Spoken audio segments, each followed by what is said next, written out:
You're not going to miss out on anything right now. I'm just going to go over a little bit of safety and talk a little bit about our killer whales and just about killer whales in general before our presentation begins. But I will give you fair warning when that presentation is going to start. But you do have plenty of time to grab your food, and you can even hear me while you're grabbing your food. So you're not going to miss out on anything right now, I promise. I'm sure your Dine staff has already told you that it is a 24-hour soak zone, but I can't stress that enough. The water is about 54 degrees, so it is very cold, and the whales are capable of splashing anywhere at any point in time. During the presentation, however, our trainers are going to do their best to keep you as dry as possible. They will not ask the whales to splash you on purpose. If water is going to be coming your way, however, we will do our best to warn you if that's going to happen.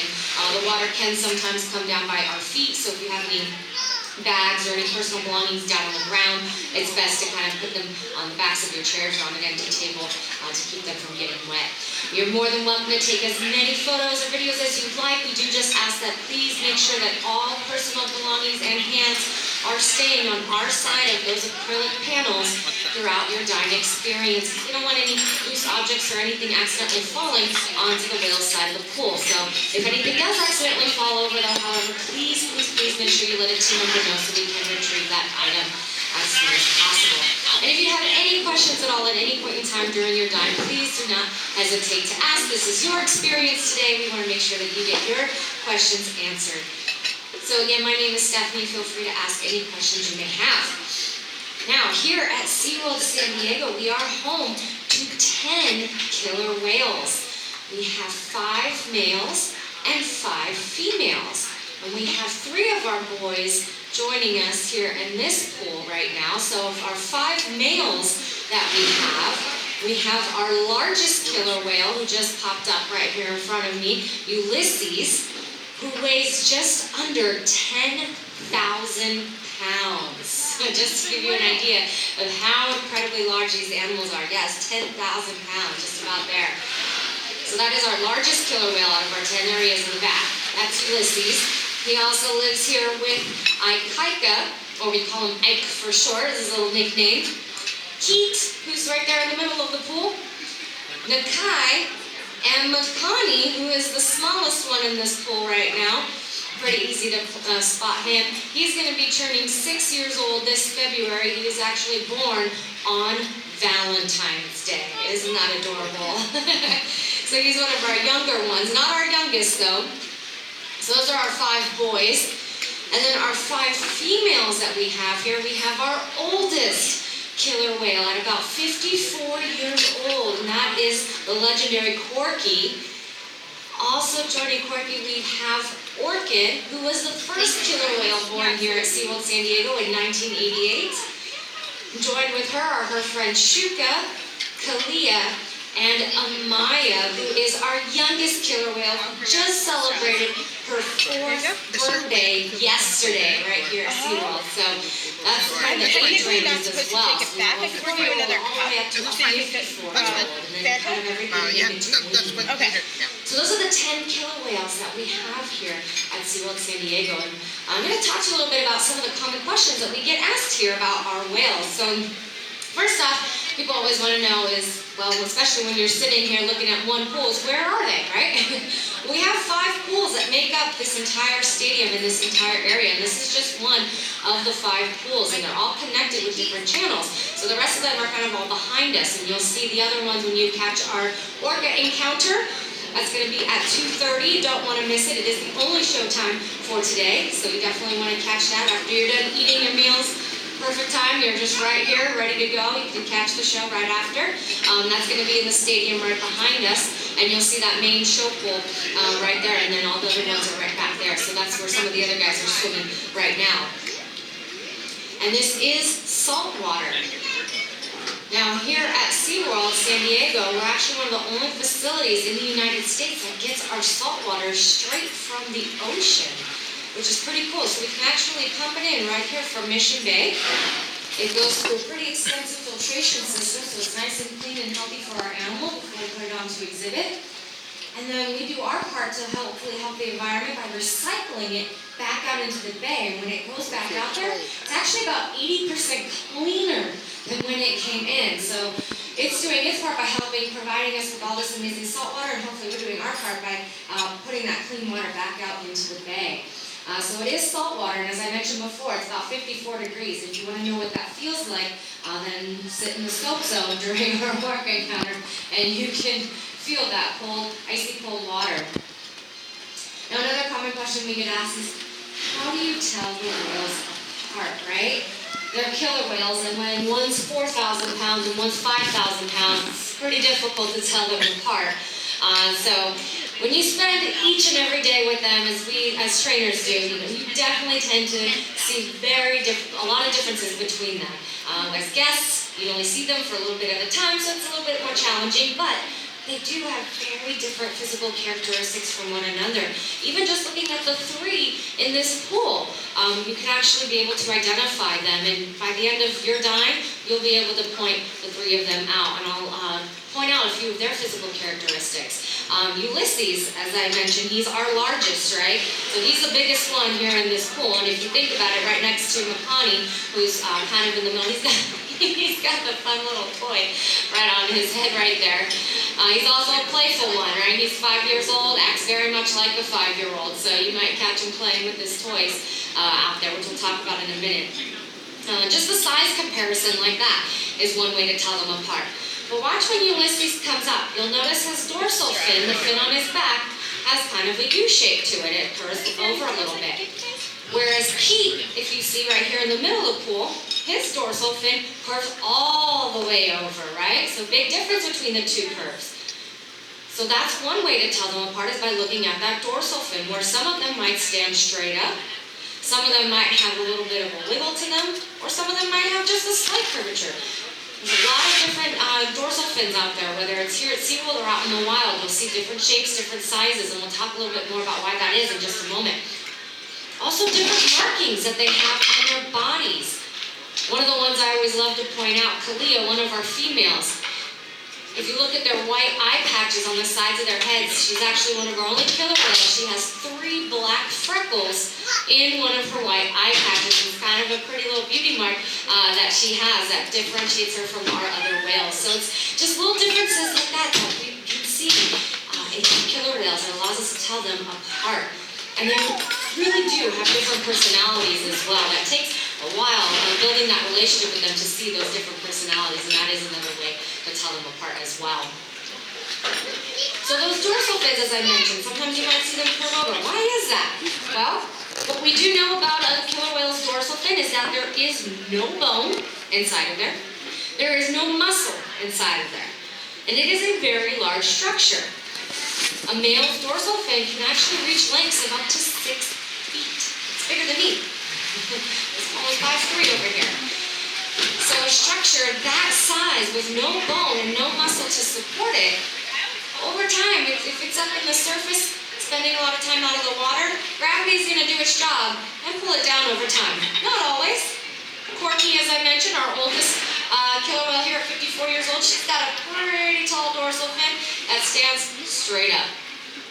Same thing with their tail flukes. Their flukes are the very bottom portion of their tail that make that shamu tail we all know and love. Sometimes they stand straight up, sometimes they curve down, or if you're Shouka, one of our most athletic killer whales here, hers are the only one out of our 10 killer whales who curve up like a smile. And that's unique to Shouka, and one of the ways we could tell her apart from the other whales as well. So again, it's just because it does lack that bone and muscle support inside of it. Unlike their flippers that are on the sides of their bodies, that's the difference between fin and flippers, if you ever hear that. Flippers have bones, fins do not. Flippers do have bones, so if you were to take an x-ray of those flippers on the sides of their bodies, it would have a similar bone structure to that in our hands. So they are able to maneuver them around and control them. So that's a little bit about how you can tell our whales apart. Now you're going to get a chance to see our trainers interacting with them in just a moment. Now you'll notice that when we're asking those different behaviors, they use some sort of a hand signal. That is how we ask a killer whale to do a behavior. That's pretty much all you can do, simply ask, right? Now if that behavior is correct, how do you think we tell a killer whale yes? Anybody want to shout out a guess? Give them a fish. Yes, that's a good way. That is one way we could. What if they're doing a jump clear across the way? I'd like to think I have a pretty good arm. Maybe some of our trainers do, but I don't think I could get them a fish all the way across the pool to tell them yes. So how do you think we're going to tell them yes? That's correct. What? Is our hands? Maybe give a little hand signal? That's a good guess. A noise. Whistle. There we go. We're getting closer. Yes. Our whistles that we have around our necks. They have been trained to know that this whistle simply means yes or correct. They can stop what they're doing and return to their trainers. We also have a little tone box over here. You might hear it through the presentation if they use it. That can submit a sound under the water, which means the same thing as well. So yeah, they hear the whistle, just a high frequency sound, and that communicates yes, that's correct. And then they can come back to their trainer. Now, they're animals and we make mistakes. We're not perfect either, we make mistakes too, and that's okay. If it's incorrect or if they choose not to participate or do that behavior, that's okay. They simply just don't hear the whistle. And that's how we communicate, nope, that wasn't quite correct, and we just draw the least amount of attention to it, give them a little 3 to 5 second pause, and that just lets them know, nope, that wasn't correct, and then we move on to something else, or work through it, or whatever it is that we're doing in that session or in that time.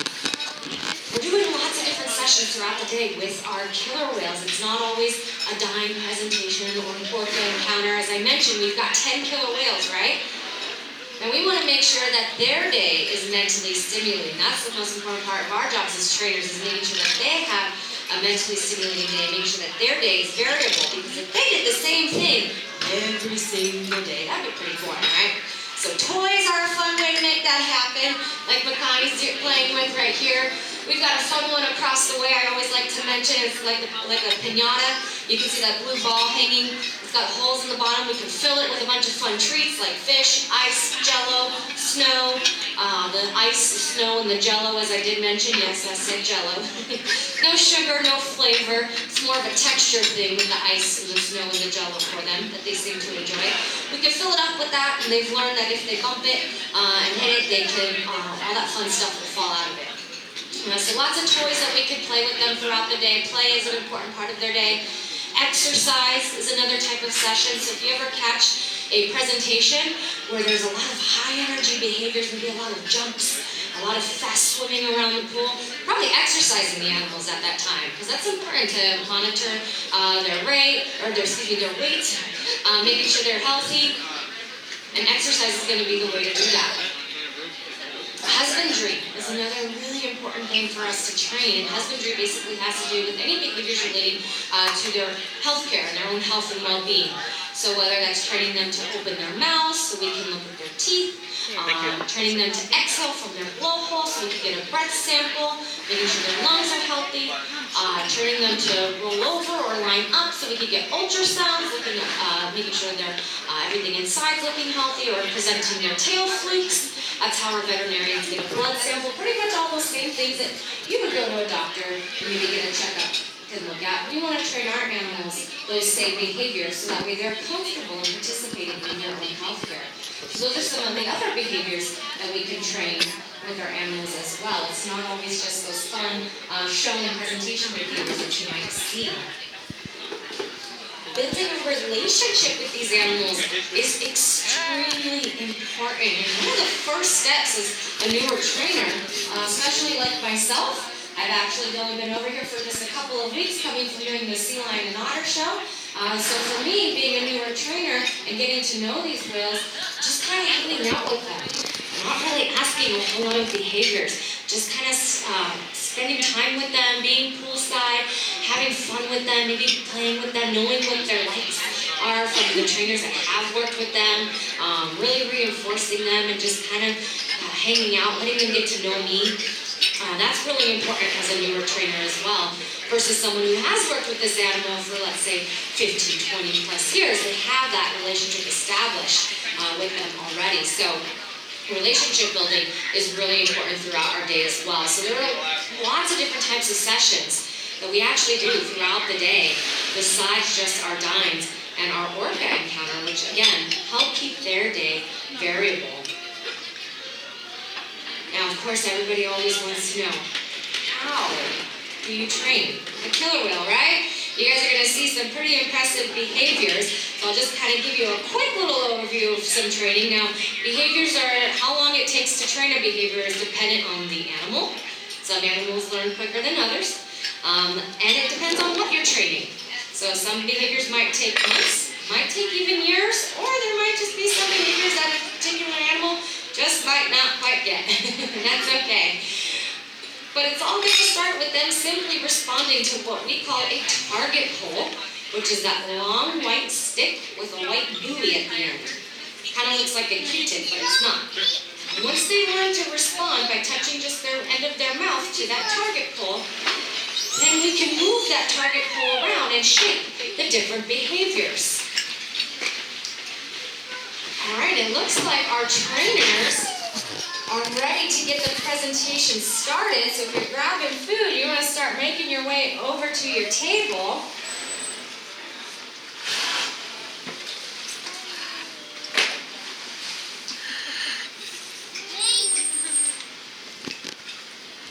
Did you get wet? You did.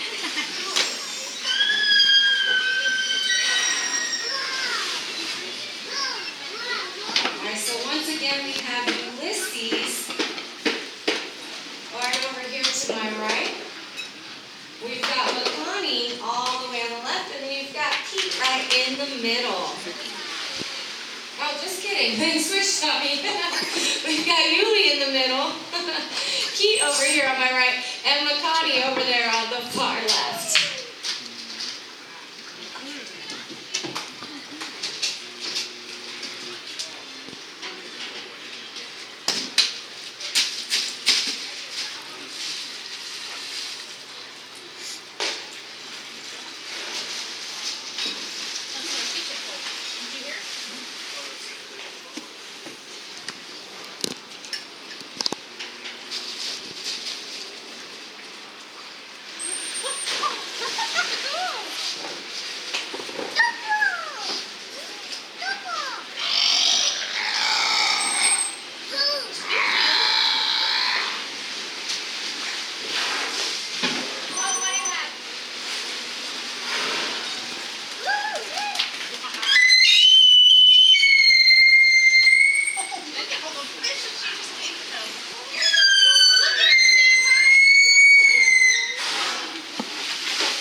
Ulises is making his way out. Actually, Keet is making his way out to do a tip looking behavior that killer whales utilize to stun their fish when they're hunting.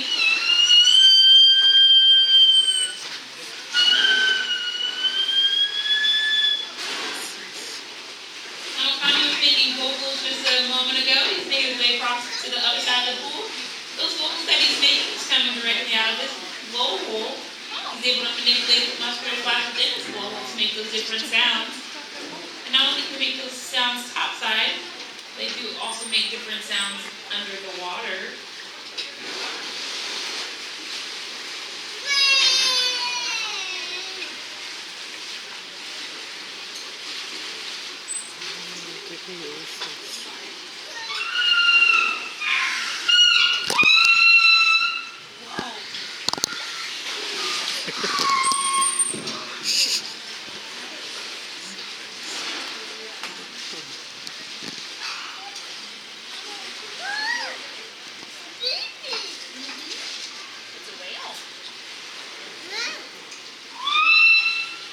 Keet's making his way to the center of the pool to show off his belly.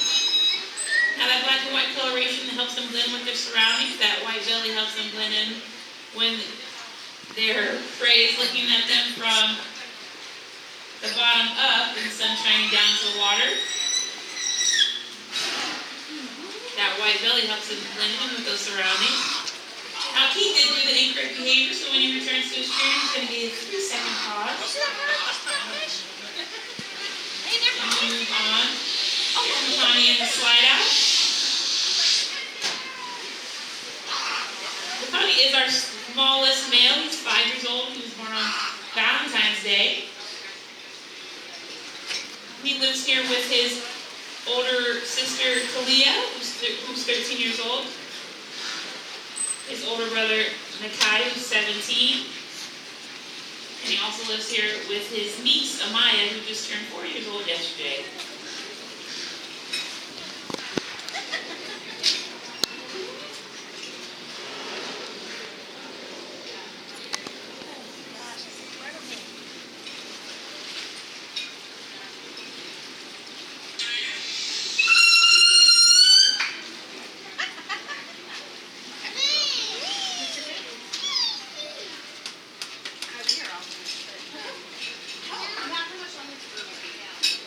The entire time, yeah. Perfect. I wanted to make sure. So I can take these? Yes, that'd be great. Please. Absolutely. Okay.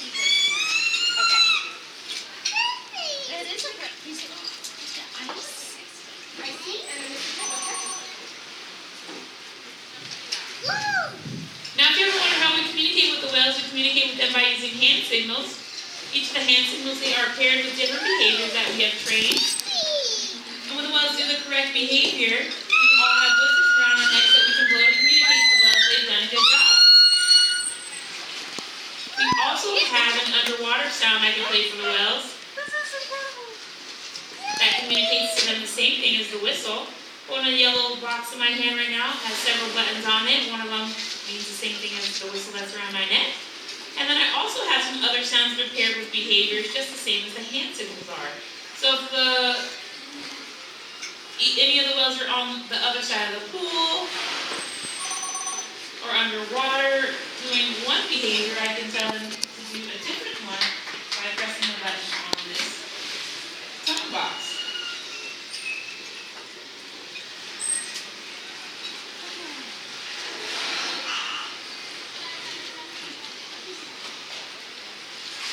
Showing off his pet claw flippers. He has a nice little wave.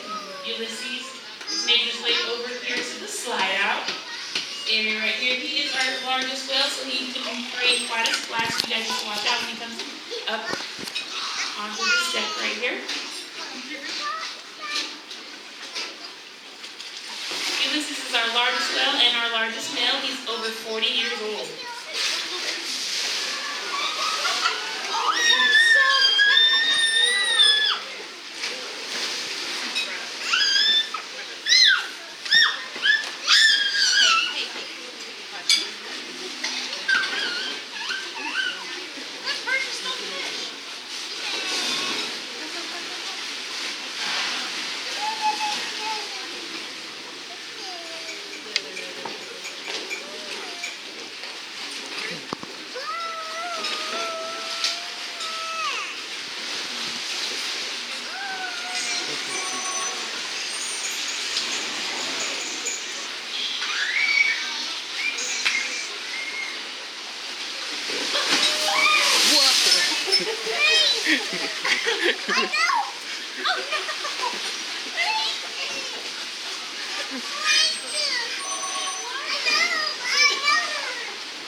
With a donut, one of our environmental enrichment devices. That purple donut is probably one of his favorite things to interact with.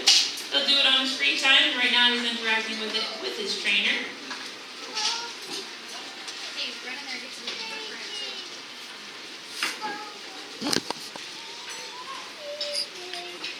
See, there's another green donut in the pool right now, and across the way where Mike is at, we have a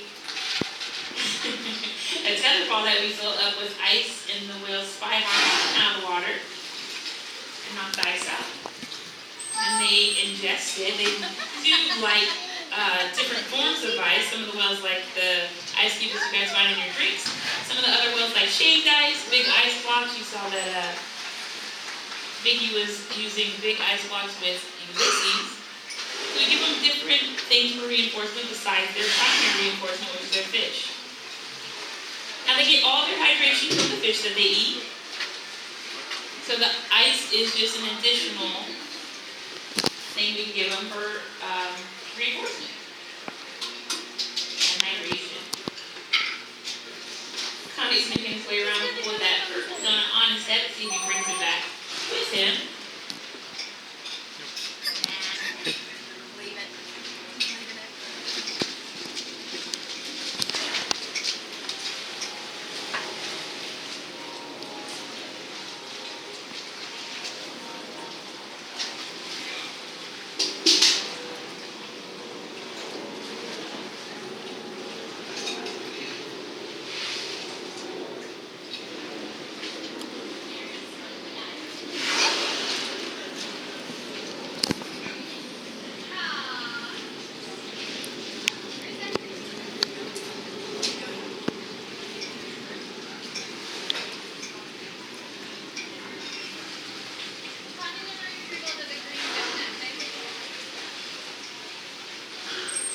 Hey, you need to sit down.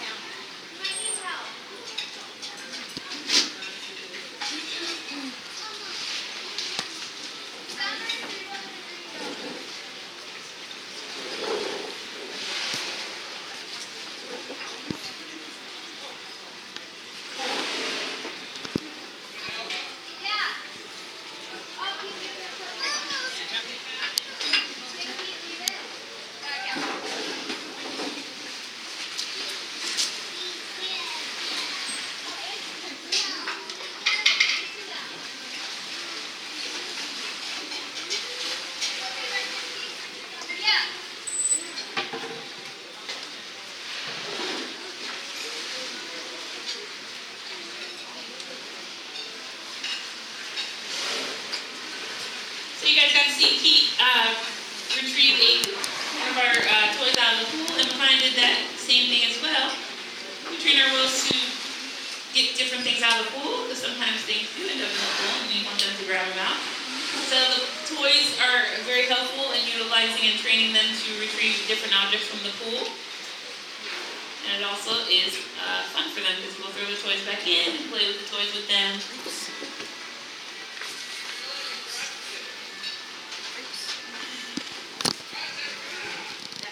You can see that Mike's across the way with that target pole. The target pole we use to shape different behaviors. The bead on the end of the target we use to train the whales. We train the whales to touch that end of the bead of the target, and you start shaping different behaviors with that target pole. They come in different shapes and sizes. That really long one allows us to reach further out to the pool and also help shape those behaviors for the bigger whales. And then we have some that we can use right in front of us.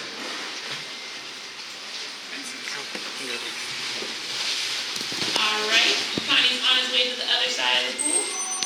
Now sometimes when we send the whales on different behaviors, we will blow our whistles early, and they do not have to complete the behavior. That's another way that they can be reinforced.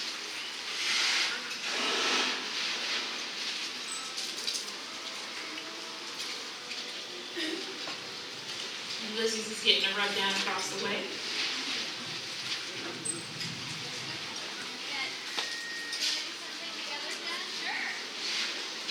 Vicki, you want to do something together for... Okay.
happening across the way. All three of the whales are going to be showing off their high spy hop behavior.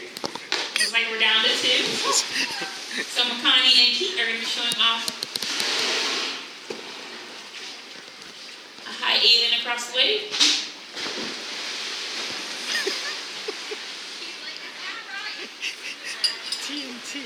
So the behavior they're supposed to do is come up and out of the water. So again, when they return to their trainer, they're going to get a 3-second pause. And we'll do something else with that. All right, here we go with Ulises, our largest whale, who's going to be doing a high jump up and out of the pool.